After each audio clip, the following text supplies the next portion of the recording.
আজকের এই মহাসমাবেশ সম্মানিত সভাপতি ময়মনসিংহ বিভাগের মনোনীত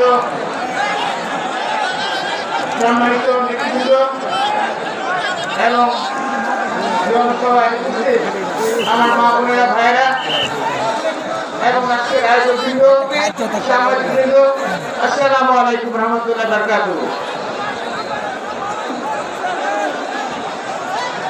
সর্বপ্রথমে আমি আন্তরিকভাবে কৃতজ্ঞতা প্রকাশ করছি মহান আল্লাহ সুবহানাহু ওয়া তাআলার কাছে লাখ লাখ কোটি কোটি শুকরিয়া আদায় করছি আজকে আমি আপনাদের সামনে এসে বক্তব্য দেওয়ার সুযোগ পাওয়ার জন্য। আমি তো ভাবি না যে আমি এখানে আসতে পারবো। আল্লাহ রাব্বুল আলামিন আমাকে নিয়ে এসেছেন। সেই সাথে আজকে আমি আমাদের সাবেক তিনবারের প্রধানমন্ত্রী দেশনেত্রী বেগম খালেদা জিয়া তিনার হাতের বাদ করে আল্লাহ যাতে জান্নাতবাসী করেন।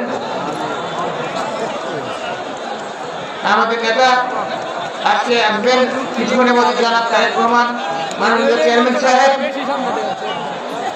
আমি একটু বলতে পারি আপনাদেরকে, আমি শহীদ রাষ্ট্রপতি জিয়াউর রহমানের সাথে কাজ করার সুযোগ আমার হয়, কিন্তু আমাদের নেত্রী দেশনেত্রী বেগম খালেদা জিয়ার সাথে অত্যন্ত ঘনিষ্ঠভাবে কাজ করার সুযোগ আমার হয়েছিল এবং আমার নেতা চেয়ারম্যান জনাব তারেক রহমানের সাথে মিলিয়ে কাজ করার অনেক সুযোগ হয়েছিল আমার। আমি দেখেছি আমাদের নেত্রীর মধ্যে দেশপ্রেম কাকে বলে, দেশত্যাগ কাকে বলে, দেশের স্বাধীনতা সার্বভৌমত্বের জন্য ওনার আত্মত্যাগ কাকে বলে, কিভাবে উনি দেশের জনগণের স্বার্থের জন্য নেতৃত্বের জন্য স্বাধীনতা সার্বভৌমত্বের জন্য কখনো আপোষ করেননি। সেই নেত্রী আমাদের বেগম খালেদা জিয়া। সে বেগম খালেদা জিয়ার সুপুত্র আমাদের নেতা শহীদ রাষ্ট্রপতির সুপুত্র জনাব তারেক রহমান সাহেব বর্তমান চেয়ারম্যান। ওনার মধ্যে আমি আমার নেতা জনাব আমাদের প্রয়াত রাষ্ট্রপতি শহীদ রাষ্ট্রপতি জিয়াউর রহমান এবং আমাদের নেত্রী দেশনেত্রী বেগম খালেদা জিয়ার প্রতিচ্ছবি আমি দেখতে পাই।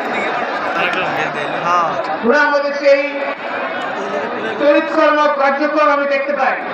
আমি দেখেছি ওনাকে, উনি বলেছেন সবার আগে বাংলাদেশ, সবার আগে বাংলাদেশ। এটা অর্থ শুধু বাংলাদেশ নয়, বাংলাদেশ আগে কিছু যেতে পারবে না, সেটাই মানে সবার আগে বাংলাদেশ। বাংলাদেশ জনগণের